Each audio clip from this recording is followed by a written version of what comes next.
Alhamdulillah wahdahu wassalatu wassalamu ala man la nabiyya ba'da wa ba'du. Assalamualaikum warahmatullahi wabarakatuh. Alhamdulillah.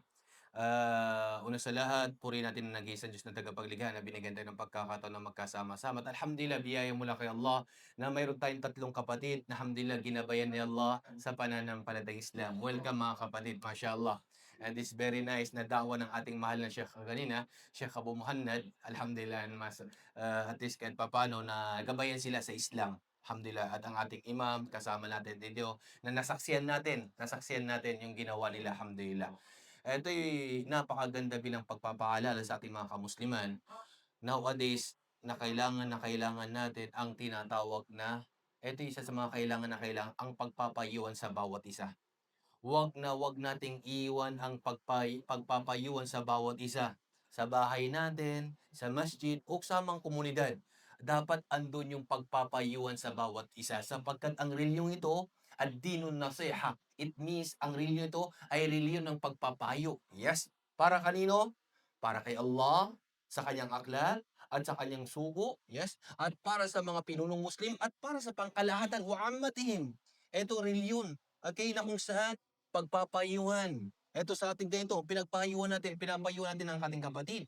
Anong makakabuti para sa kanya, sa kanyang reliyon, ganun sa kanyang din, sa kanyang reliyon. Okay, sa kanyang sa mundo, ibig sabihin, pinapayuhan mo siya kung paano niya mapalakas ang kanyang iman, ang kanyang pananampalataya. Pinapayuhan mo siya kung ano makakabuti para sa kanya sa mundo at sa kabilang buhay. Tinuturo sa kanyang kabutihan at kumbaga may makita sa kanya hindi mga pinagbabawalan mo siya ng hindi maganda. Kaya ito ang ating din, ito ang ating reliyon mga kapatid, pagpapayuhan. Yes. At isa pang aya na napakaganda or aya mula sa banal na Quran, sinabi ni Allah, "Wal asr, innal insana lafi khusr, illa alladhina amanu wa 'amilus salihat wa tawasaw bil haqqi wa tawasaw bis sabr." Katotohanan si Allah lalong sa tinatawag na panahon. By the time, sabi niya, katotohanan ng mga tao ay nasa pagkalugi. Except kanino? Sa mga tao may paniniwala, pananampalataya kay Allah, gumagawa ng kabutihan. Dito ba nagtatapos ang aya na 'to? Hindi. Hindi nagtatapos lamang pagkilala kay Allah, paggawa ng kabutihan. Pangatlo, pagpapayuhan. Watawasaw bil haqq, pagpapayuhan ng katotohanan. Watawasaw bis sabr, pagpapayuhan ng tinatawag na pagtitiis. Allahu Akbar. Tingnan din. Ang mga propeta ito ugali nila. Yes. Wa ansahu lakum, si Nuh alayhi salatu wassalam. Wa ana lakum nasihun amin. Ito yung ugali ng mga propeta. Pinapayuhan nila ang kanilang mga komunidad. Yes. Gina-guide sila sa tama. Okay? Kaya ito isa sa napakahalaga ng ating pananampalataya.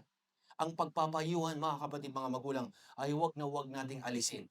Sapagkat isa yan sa turo ng ating din, sa ating reliyon.